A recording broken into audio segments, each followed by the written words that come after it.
This is Out of the Box with your host, Jonathan Clark. Out of the Box, Sunday nights at 9 on Q1043. All right, welcome back. Jonathan Clark. We're in the studio with Gang of Youths, or maybe, 40% of Gang of Youths or something like that? My math's bad, but I think, 40%. 46. We have David and Joji here. The latest album, I will hold it up right here, is called Go Farther and Enlighten Us, and brand new MTV Unplugged in Melbourne, and a new song from that called Still Unbeaten Life. They are playing tonight in New York City at Irving Plaza. All the tour dates, gangofyouth.com. I know you guys are from Sydney originally, but now it's London. Now it's London, yeah. So, okay. And you said you live near Robert Plant? Yeah, well, I mean, we live kind of close. He's rumored to live in the borough of Camden. We live in the next borough over. Yeah, he's kind of like Alan in Home Improvement. Just pops his head over. Is his name Alan? I can't remember what his name was. Wilson. It was Wilson. Wilson. Yeah, Wilson. Yeah, Wilson. Alan was the bearded guy. Yeah. One of many places I'm sure Robert owns, right? Oh my God! I mean, I couldn't even imagine the kind of like extraordinary real estate portfolio he must have. But I don't know. Still bothering us for a cup of sugar every now and then. then. He still knocks over. He's like, "Oh, can I guys?" Hello? Hello? Wait, so Joji, what happened with the visa? I don't understand. How did this go down? You had some visa. Oh, yes. Well, I'm blessed to be considered a member of a great tiny nation named Fiji. And, yes. I'm granted many benefits, and many great countries I'm allowed to go in, and others it's a little bit more difficult. Yeah, so Chachi has to go for a visa interview to go to Canada. Like, it's crazy. Or Holland. Yeah. But I get a free pass to Russia. And wow. I just found out yesterday, Brazil. Oh, really? Yeah. Really? That's kind of cool. Brazil's a little nicer than Moscow, maybe. Yeah. I don't know. But he actually went to St. Petersburg last year just to take advantage of it. Good. Yeah. That's a cool city, right? I mean. Yeah. So because of that, you guys were based in Sydney, but you all moved to London, or no? Actually, no. So our keyboardist guitarist was having visa troubles in Australia. Chochi's fine for Australia, but he was having trouble because he's an American citizen and lived there for 13 years. And the Australian government basically were like, all right, you can go now, despite the fact that he'd probably contributed more to the Australian economy than most actual Australian born. So we ended up being like, we drew a line. We're like, we're going to go to London. I'd been living in New York and on and off for like 2 years, like swapping between here and Sydney. Yeah. And we've been traveling for so much and so long, and we kind of reached the point in Australia where we'd had a certain level of success that we were satisfied with, and we just kind of wanted to go out and see the world and not be kind of resting on our laurels. Yeah. So weirdly enough, Chochi's fine in Australia because he's a permanent resident, but Jung. Jung, that's right. Jung Yeah, that's the guy.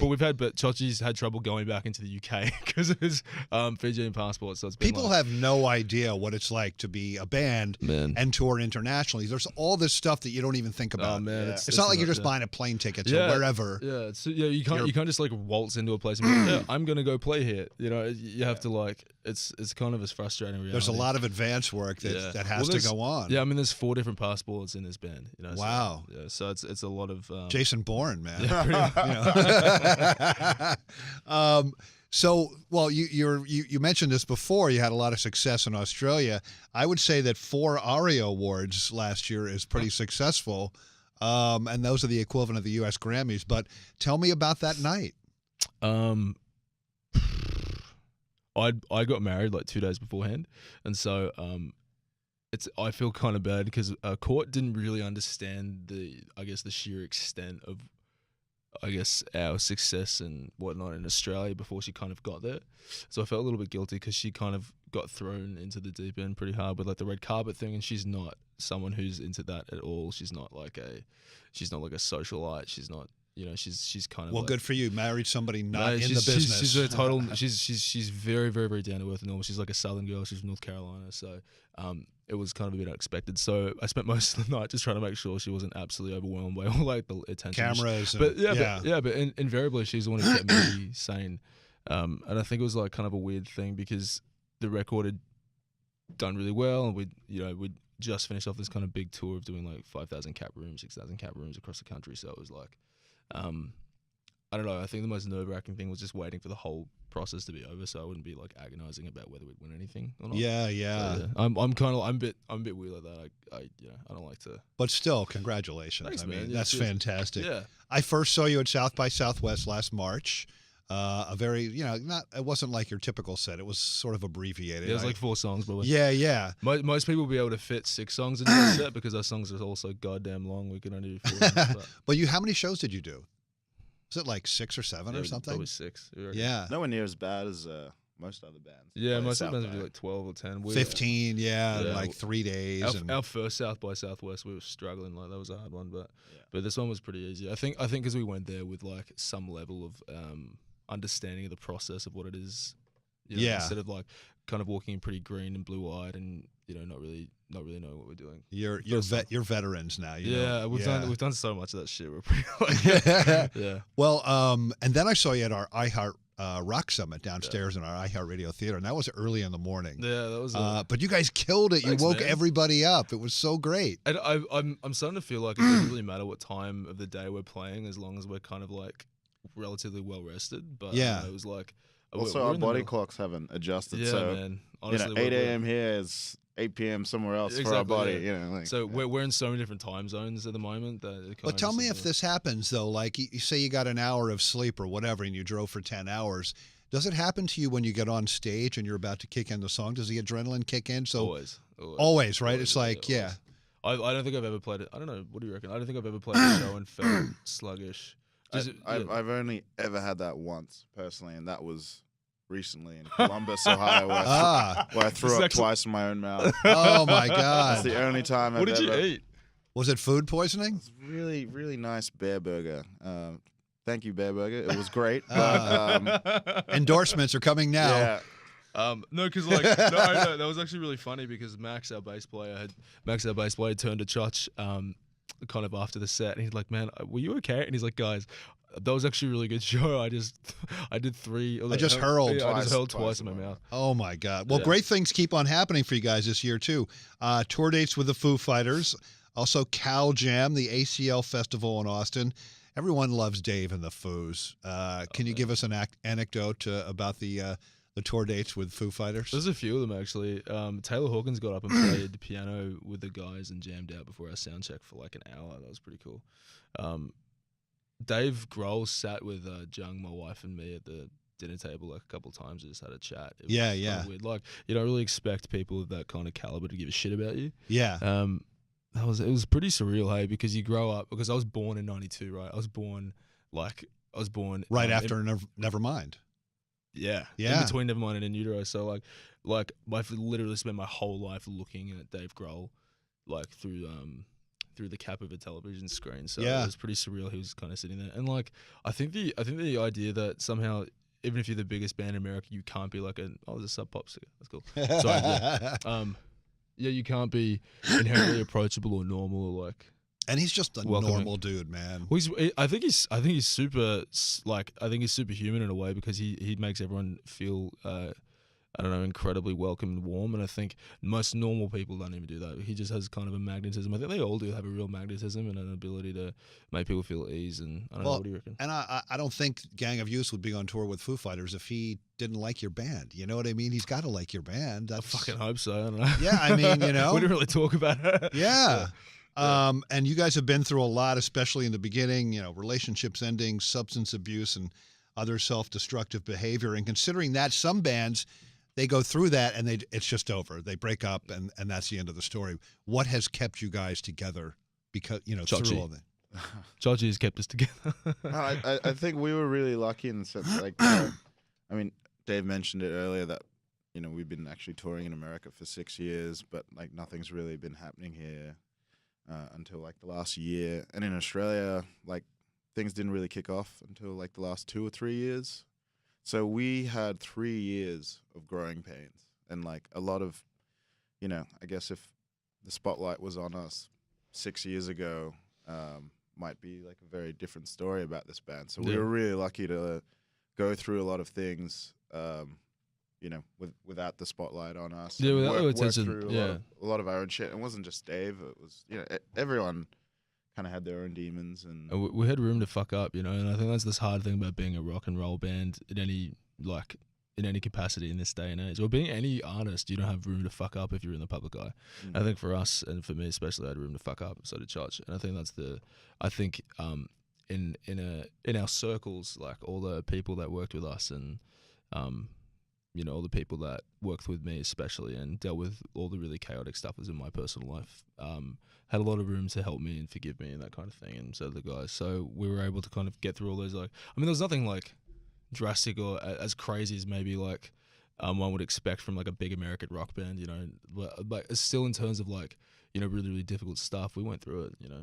So. And well, you're playing not a small room in New York City tonight. It's Irving Plaza, and I read, and we spoke about this before, Jochi, about this gig, or you said which one.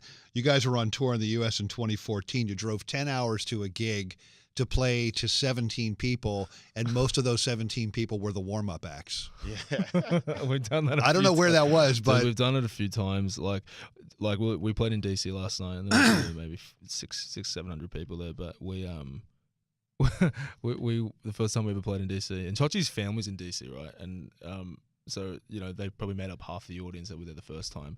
There were literally 12 people there. yeah. Wow. And We could count as we were playing. Yeah, it was pretty amazing. Thanks for coming. Buy more drinks. God, no, honestly, like we played some empty rooms, man. Some really empty rooms, and it never really discouraged us because we always found some kind of humor, but B, like I always use the analogy of when the Sex Pistols played at Manchester City Trade Hall, and there were like 20 people there, and 2 of those people started Joy Division.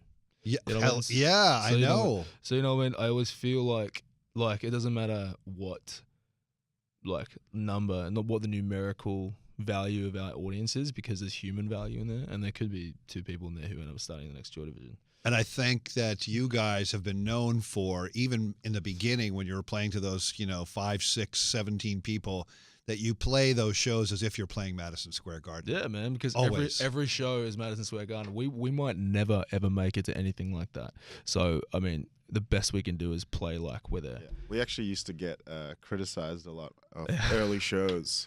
Just from dinky white Australian fucking like inner city journalists, you know, Yeah, like but they used to like, write that, like all trust fund punks, you know. Oh, Yeah. boy. Yeah. like the first 3 reviews we ever had were like, these guys like play like they think they're playing in stadiums, like peering out. And Yeah, one review was like, they basically like this person had just made the whole thing about personally attacking me for no reason, which is, you know, fair enough if that's the way you want to go about your criticism. You're not going to do very well on it, but that's you know, that's whatever you feel. But the last thing that this person said was and it's always stuck with me.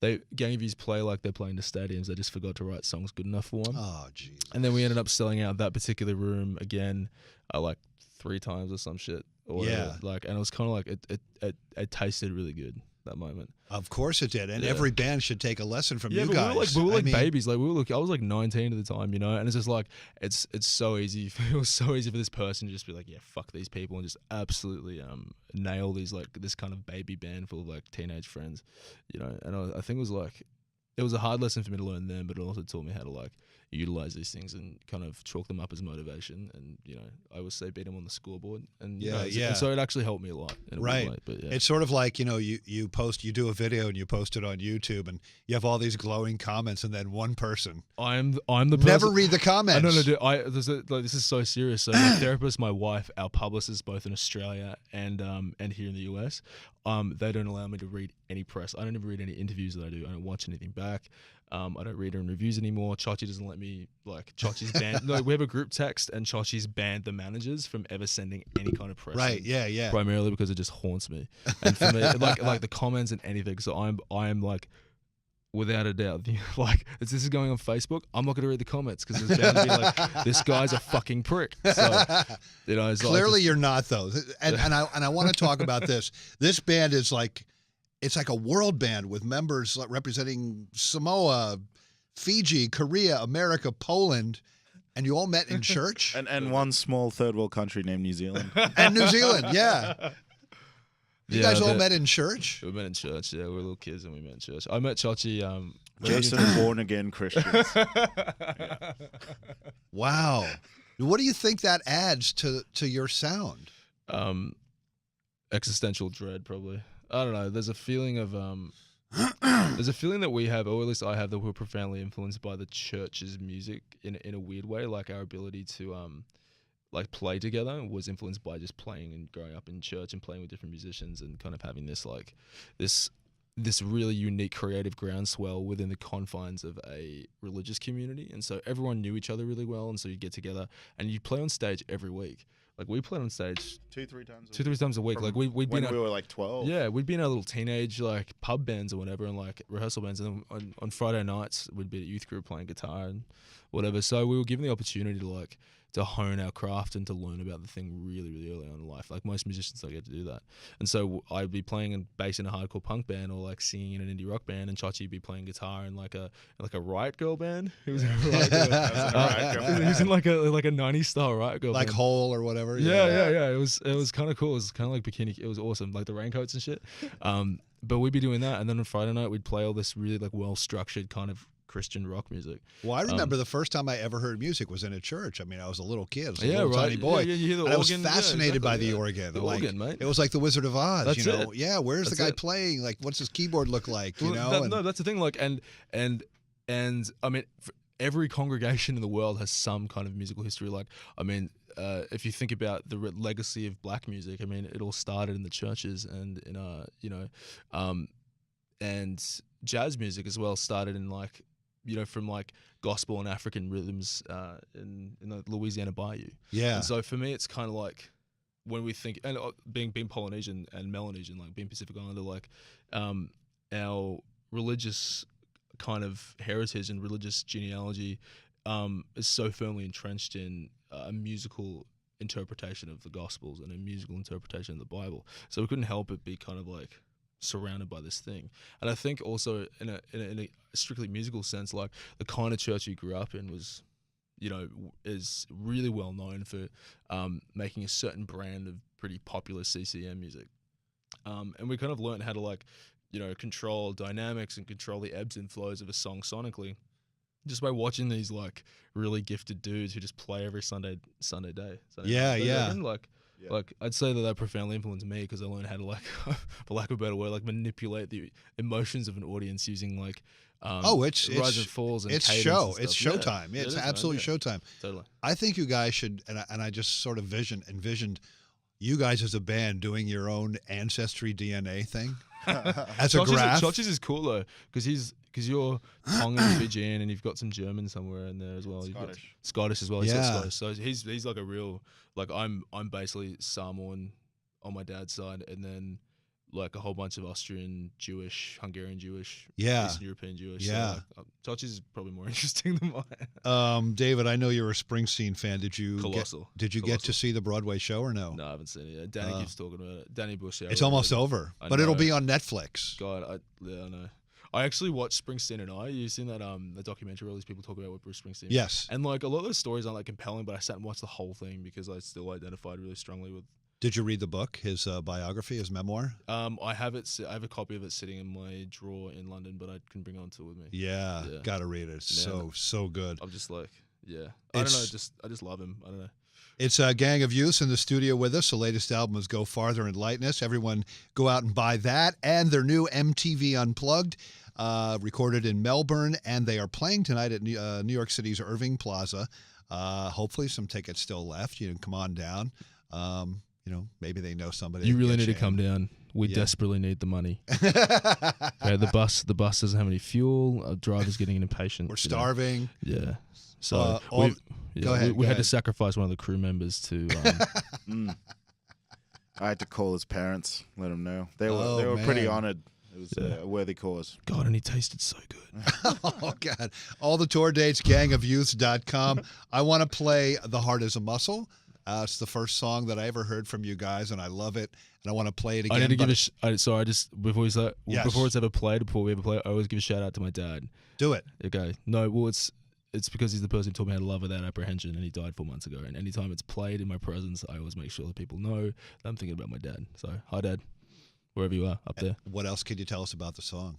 It was inspired by these two friends I have, named Ben and Jess, and their marriage sort of just works. And I was like reeling from a pretty messy divorce. This is before I met my now wife, and I kind of had given up on the idea that I might ever be able to not just find love in a romantic sex, but actually feel that kind of sense of human engagement and empathy with another. You know, I felt pretty broke. And it just felt kind of depleted. And so it's not just about the romantic love, it's about the idea that that, you know, the heart is a muscle, right? And you have to use it in order to get it stronger. And so by precluding myself from experiencing these, you know, very real and complicated human feelings, I was essentially precluding myself from becoming strong again. And so just by watching my friends Ben and Jess and the way that they interacted on a, you know, on a romantic level, but also on a human level with each other and with the world, the way they negotiated the world around them, I was really inspired by that. It's a beautiful thing to see that, right? Yeah, man. It gave me confidence to go out and actually like want to connect with people again. You know. All right, we're going to play that right now. Guys, thank you so much. You're a legend, man. Congratulations on making such a great album. Cheers, man. I wish you the best of luck on this latest tour, and we'll see you at the Garden in 2019. A couple football stadiums, you know. I see Olive it coming, Garden. man. I see, Olive, go see you, Olive Garden. I see the lighters in the air, man. I see the lighters. That was a good one. I like that. Or the flashlight app or whatever, you know. Thank you, guys. Thanks, bro. Thank you very much.